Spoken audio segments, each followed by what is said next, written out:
Bienvenidos a MVP Sport, bienvenidos a nuestra plataforma. En esta ocasión le vamos a presentar un contenido diferente y se trata de una pieza documental acerca de los Juegos Olímpicos en Moscú 1980. ¿Por qué decidimos traer este tipo de contenido? Muy simple. Fue la primera y la única vez en la que Venezuela participó en la disciplina de fútbol en una cita olímpica. Y cuando ustedes están viendo este video, se está disputando el torneo preolímpico que otorgará 2 plazas a los Juegos Olímpicos de París 2024. Así que no se pierdan el contexto histórico y el trasfondo deportivo de la participación de Venezuela en las Olimpiadas Moscú 1980.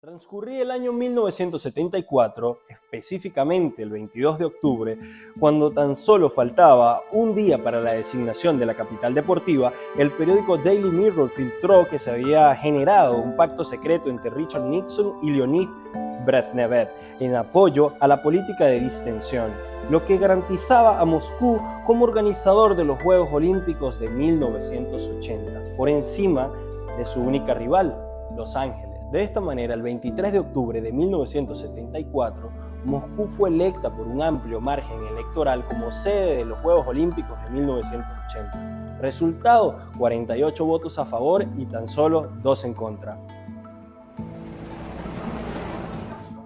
Sin embargo, esto apenas sería el comienzo de un ciclo olímpico manchado por la política y que terminaría truncando las metas y sueños de más de 1.500 atletas debido a que 5 años después de la elección de Moscú como sede, el 25 de diciembre de 1979, la Unión Soviética invadiría a Afganistán a tan solo 7 meses de la ceremonia inaugural. Esta acción bélica transformó la distensión en enemistad. The United States Olympic Committee voted to boycott the Summer Olympic Games in Moscow.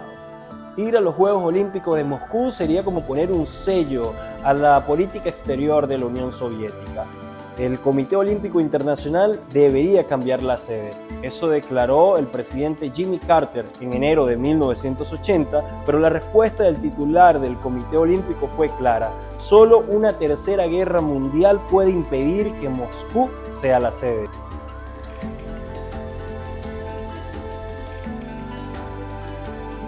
La tensión solo iba en aumento, hasta el punto en el que Carter, desde la Casa Blanca, en el mes de mayo, faltando 2 meses para el inicio de los Juegos Olímpicos, fue contundente: o retiran las tropas o retiro a los atletas. El boicot estaba sobre la mesa.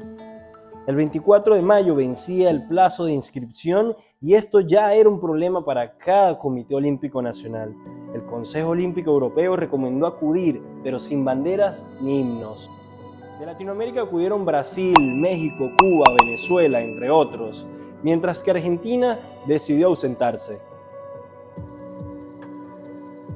La Unión Soviética, por su parte, subvencionó el traslado a varios países para tratar de reclutar la mayor cantidad de participantes. De esa manera, consiguió totalizar 81 de los 143 países reconocidos por el Comité Olímpico Internacional en ese momento, contabilizando a los del bloque europeo oriental.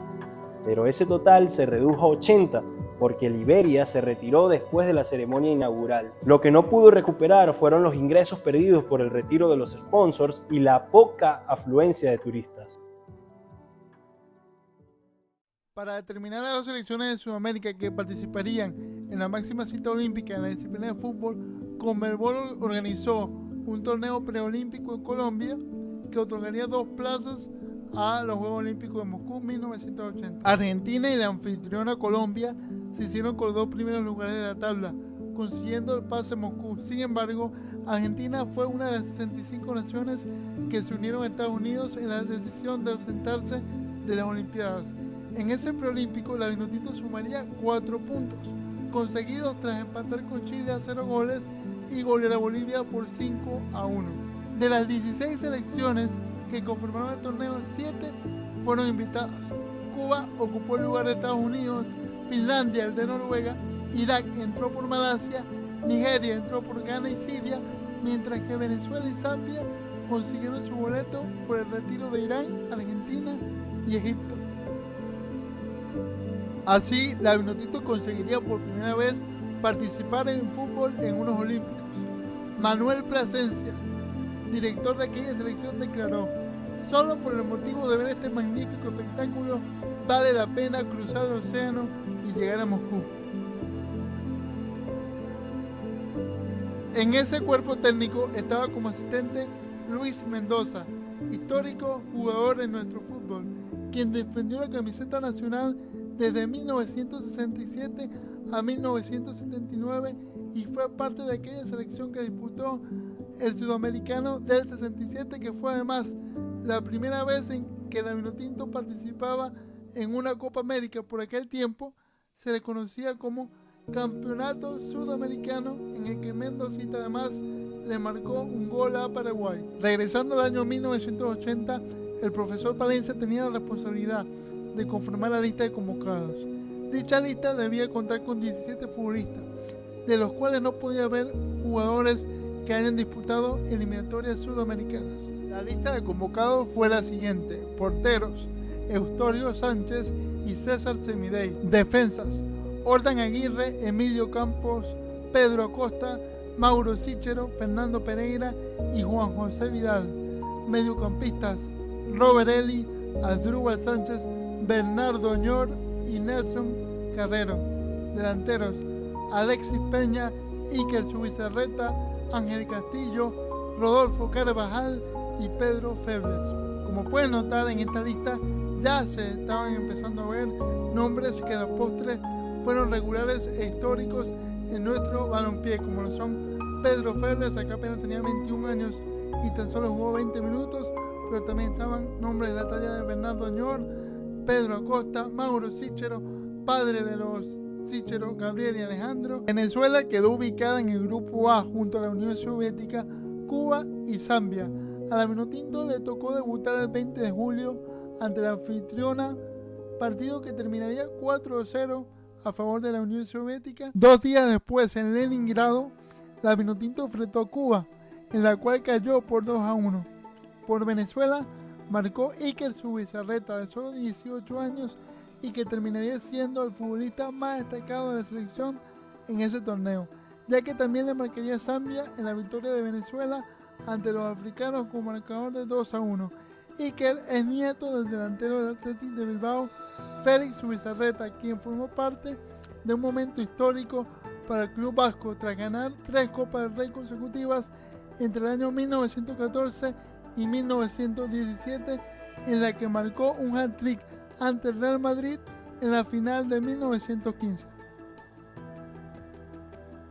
Volviendo a la participación Vinotinto, Manuel Plasencia en 2021, en una entrevista al periodista Alfredo Coloniz, declararía lo siguiente: "El juego con Cuba nadie me quita que nos robaron.